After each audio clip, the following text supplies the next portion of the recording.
On Friday night, Mets top pitching prospect Brandon Sproat completed his start in Double-A with 11 consecutive strikeouts. When could we see Sproat in a big league uniform this year? On today's show, I talk about a specific date the Mets have to wait to pass before they can promote Sproat. I'll explain why in this clip for my show, Locked On Mets.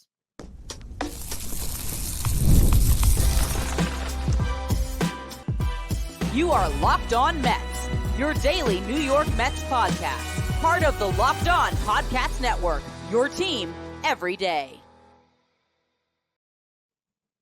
If you're an everyday listener to the show, make sure you become a Locked On Mets insider. This is our texting service where you get updates from me. Anytime news breaks on the Mets, you can ask me questions anytime. You also get the lineup graphics sent to your phone each day in a text message, so you never have to go on social media to see who's in the Mets starting lineup. It's sent right to your phone. If you want to be a Locked On Mets insider, find the link in the episode description. Go to subtext.com/LockedOnMets. Now, we have to talk about Brandon Sproat today because he had an outstanding start on Friday night. Goes out there in the first inning, gives up a double, but strikes out two. Second inning, gives up a leadoff single, then gets a line out. From that point on, from the second inning through the fifth inning, he struck out 11 consecutive batters. Goes 5 innings with 13 strikeouts, 2 hits allowed, no walks, no earned runs. And 11 strikeouts in a row is an interesting number because the MLB record in a game set by Tom Seaver and others have matched him is 10 consecutive strikeouts for a single game.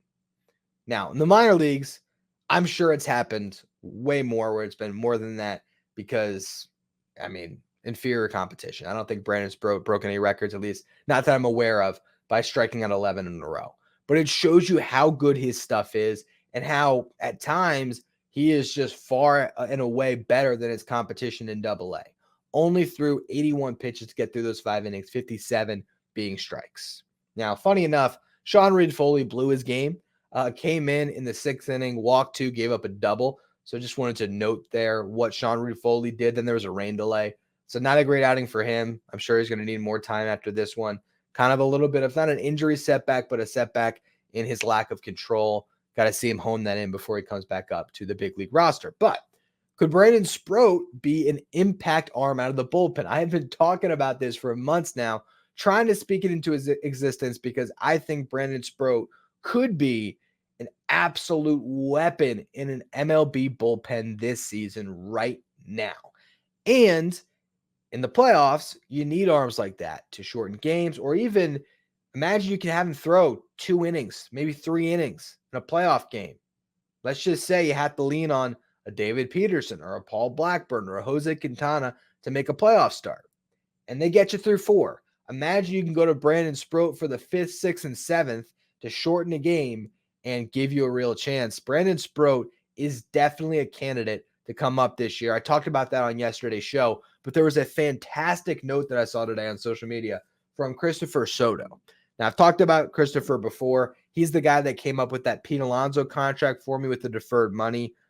He's an accountant that really likes the business behind baseball, and he made a great point about the Mets looking to maintain Sproat's rookie eligibility for next season for the PPI. Now, what is the PPI? PPI is the prospect promotion incentive. This was part of the most recent CBA, the collective bargaining agreement between the owners and the players.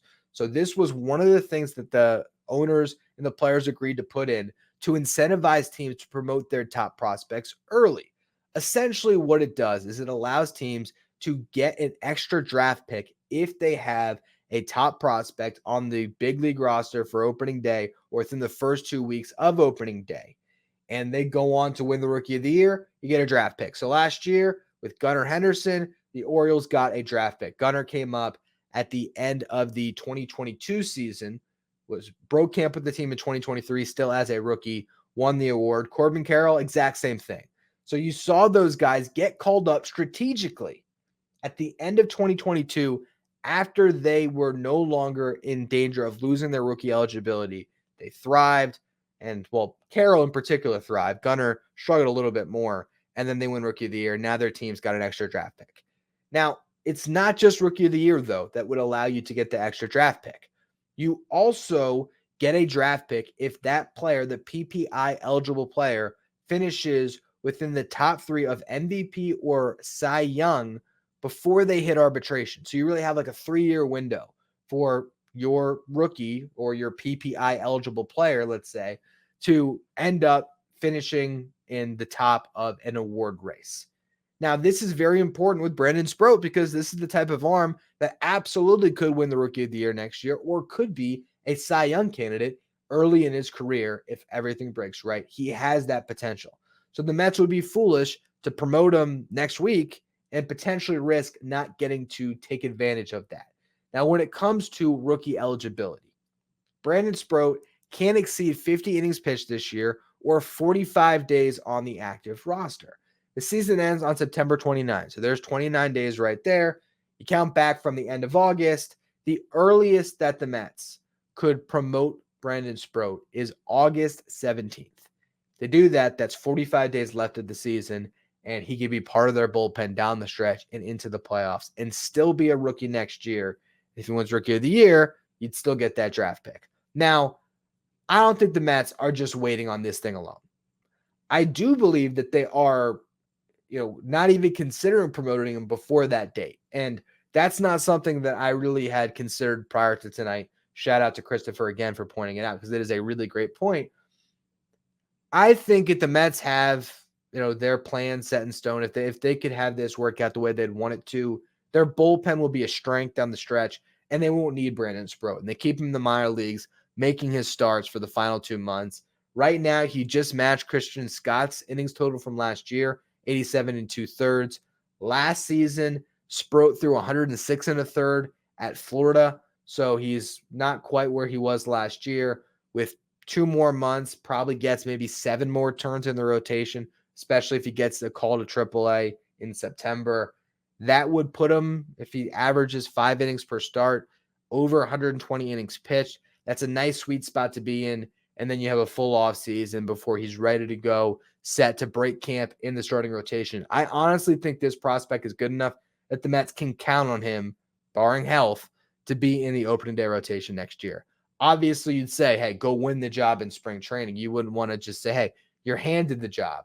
But let's just say the Mets have, Sean Manaea back potentially. He has the option. He might opt out, actually, the way he's pitching. We'll say they have one of Manaea or Severino back. Kodai Senga, Paul Blackburn, David Peterson, okay? You can go in and not even sign a free agent and just say, all right, we got Christian Scott, we got Brandon Sproat, we got Mike Vassell, Jose Budo, and you can just let those guys compete for starter spots. And for Sproat in particular, that could give you a chance to get that PPI, the prospect out of it, the draft pick.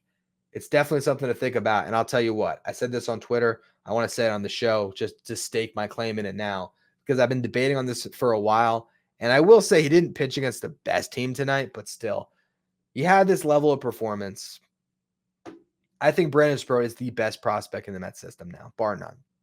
Okay. If you still call Christian Scott a prospect, Brandon Sproat is better. And part of it's not fair to Jet Williams because he hasn't gotten a chance to play this year. But to me, Brandon Sproat right now is trending towards being maybe a top 5 pitching prospect in baseball, maybe even top 3. I mean, he is going to shoot up our, all the top 100s. At Just Baseball, I was texting Arm Lane tonight. I asked him about this in particular. I said, am I crazy to say Brandon Sproat's now the Mets top prospect? He said, no, not at all. I'm right there with you. And I asked him how high in the top 100 is Brandon Sproat going to be? Is he going to crack the top 30? He said, yes. I don't know how high in the top 30 Brandon Sproat's going to crack, but for us at Just Baseball, he's going to be considered a top 30 prospect in the game. And that is really exciting stuff. So, yeah, this is a prospect to be really hyped up about. And I would not rule out seeing him this year. I've been saying it for a while, but now you have a date to look at after August 17th, a couple more weeks. This could become a reality. And if we see him start to make some appearances in the bullpen in AA, that's going to be our indication because Corbin Burns, I've referenced this a lot, when he was in the bullpen for the Brewers in their run to the NLCS in 2018, he made 6 appearances in the minor leagues coming out of the bullpen first, then made the transition in August, and then had a fantastic September in their bullpen, leading into a really good postseason run pitching for them. So I would not think that this is out of the question at all. We'll We'll see what happens.